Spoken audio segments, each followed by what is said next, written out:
District 44 special election is coming soon, and we've taken the opportunity to visit with some of the candidates that are on hand. And Wes Freeman's one of those candidates. He's in to visit with us today. Wes, it's good to see you. What led you to seek the District 44 seat?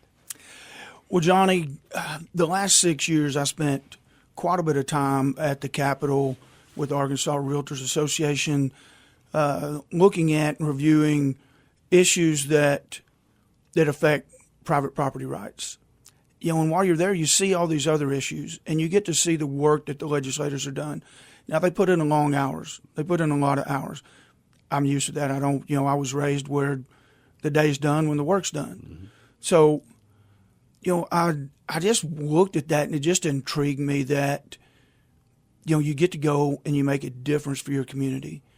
And I was thinking about it, and then I've traveled all across the state the last few years building relationships for the State Realtors Association.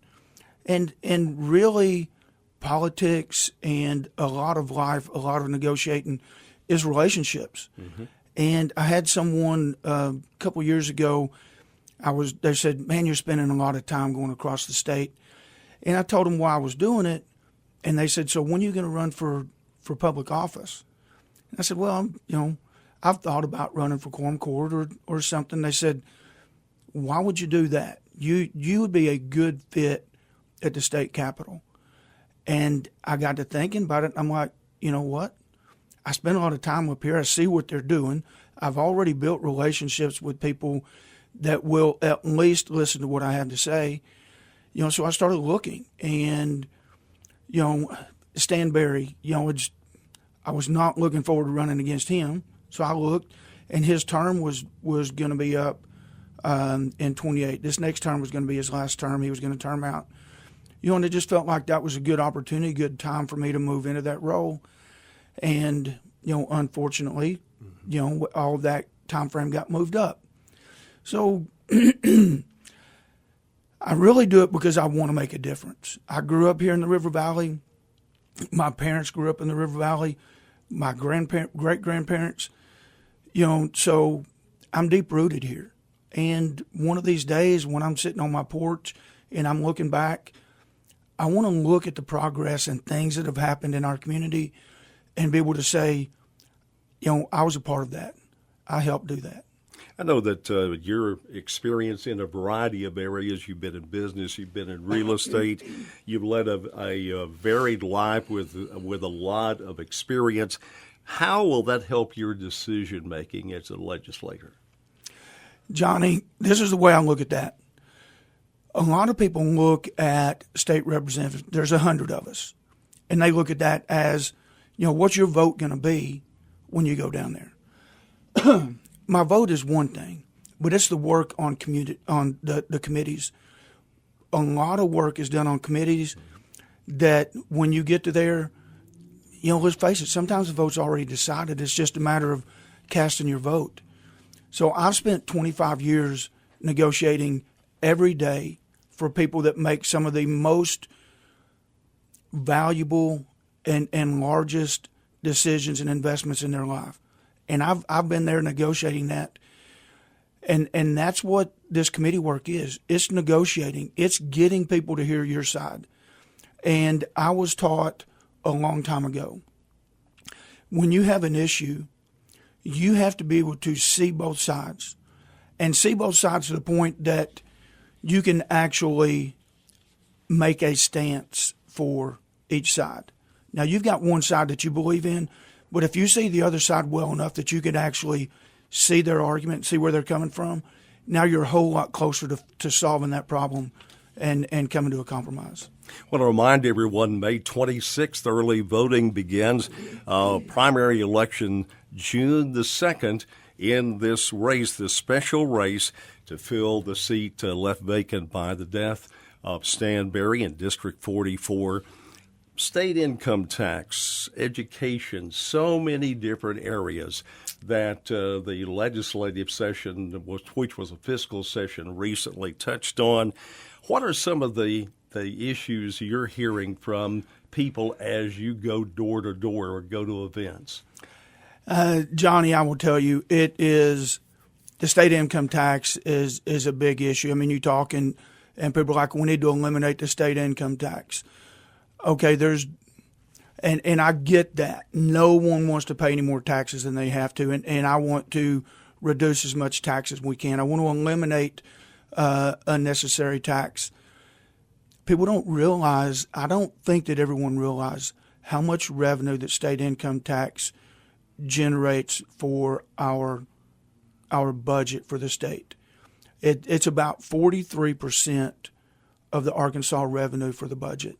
Now, with some of they just reduced the income tax rate from 3.9 to 3.7. So that's going to change that 43%. But it's still going to be 40% or better that the state depends on that revenue. That is about $3.8 billion, roughly, plus or minus. So you take that, and then they just approved another $200 million budget increase from last year. So you combine those, that's about $4 billion. You got to make that up somewhere. So where do you make that up? Because you can't, as a state, the one thing that we're proud of is we have not been living paycheck to paycheck. We've been able to build a surplus. Now that surplus in 2023 was $1.6 billion that year. Now, last year in 2025, that surplus was $368 million. So we're getting closer and closer to that living paycheck to paycheck.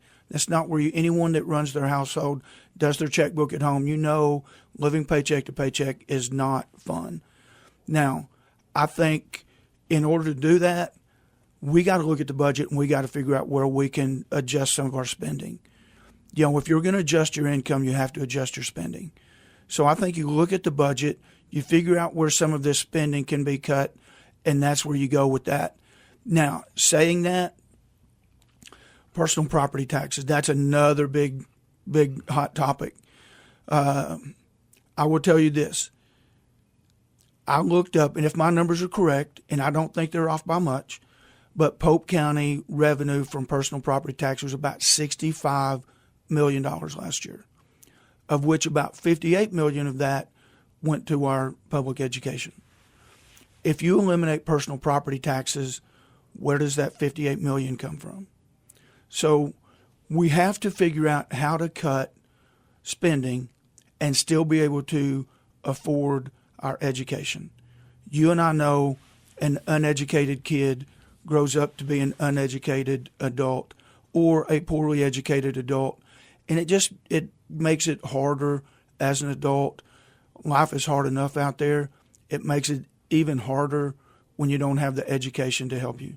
Well, definitely it is something that is of concern and on a lot of folks' minds.